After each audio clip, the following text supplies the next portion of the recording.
Hi,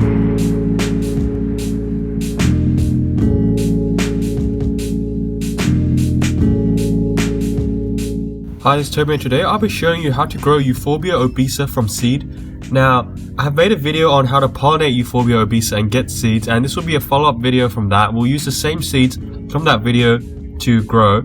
Now, before I'm sowing my seeds, I'm just sterilizing some soil, and I'll talk about the soil after I finish sterilizing it. So, I've just got some boiling water and I'm pouring it in the soil. There's no seeds in the soil, it's just the soil. And I'm just adding some hot boiling water just to kill off any fungal pathogens or any pathogens in general. Now, you're never going to get the soil to be 100% sterile, but this should kill most of the harmful stuff that could infect your seedlings, and I find this works well for me, adding boiling water to soil. So I've just added some boiling water. I'm going to let it sit for a few minutes and then we're going to cool it down and sow our seeds. So I've cooled the soil down, and the soil is just regular cacti and succulent mix. I've added a bit of extra cacti and succulent fertilizer in there, and this is actually the same pot that I used to grow my little astrophytum seedlings in my other video. And I've actually reused some of the soil in there because I've sterilized it. There shouldn't be too much pathogens that have accumulated in there. But I want to sow our Euphorbia obesa seeds. Now, I've got 2 packets labeled 1 and 2. One was from my bigger female Euphorbia obesa. I think there were 15 seeds in here. And in Euphorbia obesa 2, there was only 9. So we're going to show you how to sow them. I'm going to open up seed packet 1.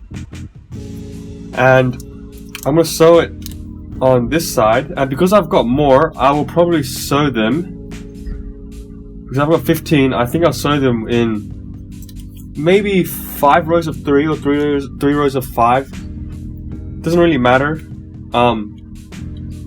So I want to place them on the soil like that. I think I'll have 5 rows of 3. 2. I cannot lose it. I'm still there. 3. I won't show you all of it, but what I'm going to do is just use a toothpick and kind of just bury the seeds slightly like that. They don't need to be buried too deep because I don't need that. So I'm just burying them slightly. Now, usually I put some sand over it, but I don't have sand. I'm going to sow all my seeds and show you what I'm going to do.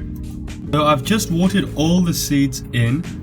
I'm going to close the lid on the box. So I can close the lid on the box like that. That'll keep the moisture in. And when the seedlings actually germinate, you can open the box straight away, because I found that if you do not open it early, they will actually rot. That's what happened with one of my first attempts at growing Euphorbia obesa. I'll show you what the plant that remains looks like. There used to be, I think, 3 that germinated. I only got 1 to survive because I opened the box too late. Now, you should be sowing these seeds in either spring or autumn. If you tried sowing them in summer, they won't germinate until autumn. That's what I find, because I did sow seeds in summer, and here they are. They did germinate, but only in autumn when the day and night temperature difference was quite large. That's when they germinated, but I do suggest sowing them in spring so they get a full season of growing. Otherwise, if you sow them in summer or autumn, they don't actually have that much time to grow, and although they do look quite nice, some of them are quite small, but again, they've resumed growing, so I do have some seedlings. This was sown in spring, so you can see it looks a lot better. It's already got the shape, and these have to get repotted soon, but we're going to follow the progress of these seedlings, and when something germinates, which will probably be in 1 to 2 weeks, I will show you what the seedlings look like.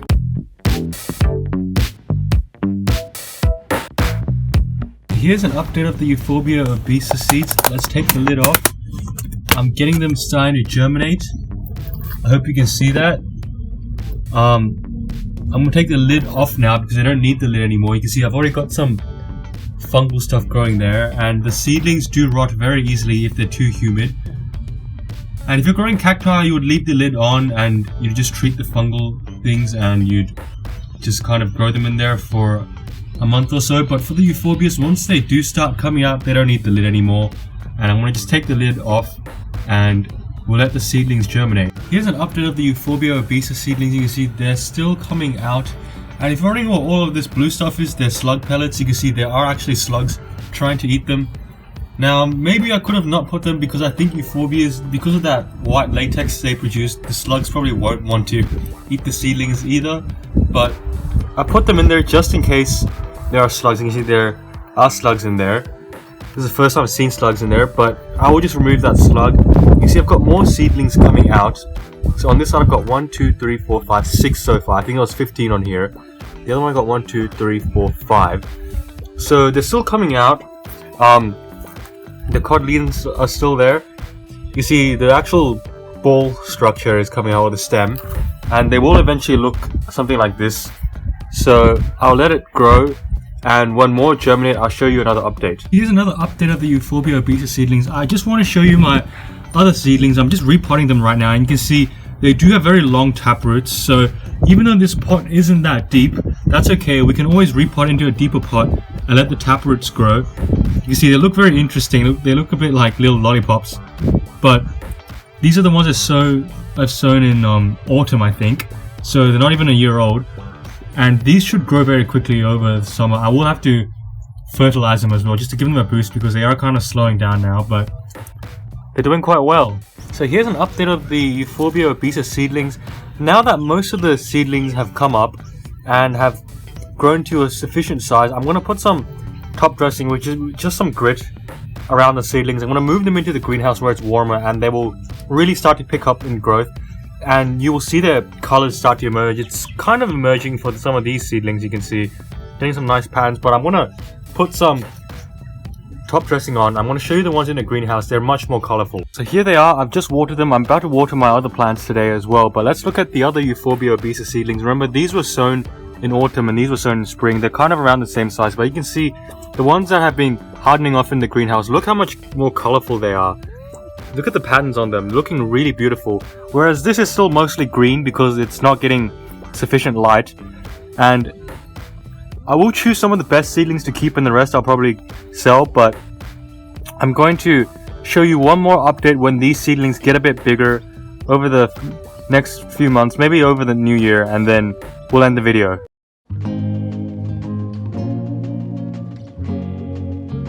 So here's a final update of the Euphorbia obesa. Let's take a look at them.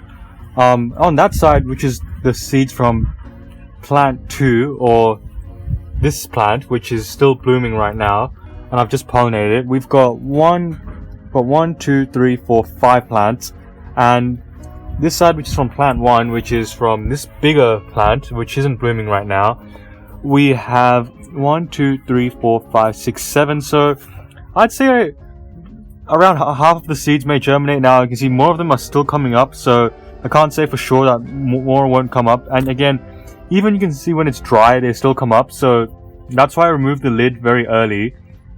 And they've been in here for, I think, a month or so, and you can see the colors are starting to develop on these, and I'm really excited about them. On that one, I think there's more than 8 ribs by the looks of it, which is really strange because the parent plant or the mother plant only had 7.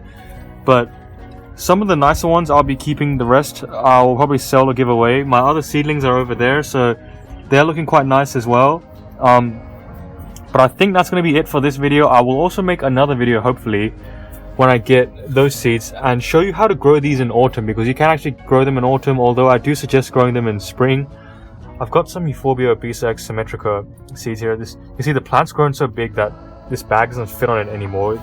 These plants can actually grow quite quickly, so I probably need to get a bigger bag, but you can see I've got more seeds on my Euphorbias coming along, so more plants to come. But I guess before I end the video, I should talk about how I'm going to take care of them over the winter. They're going to stay in the greenhouse, and I'll probably keep them very dry.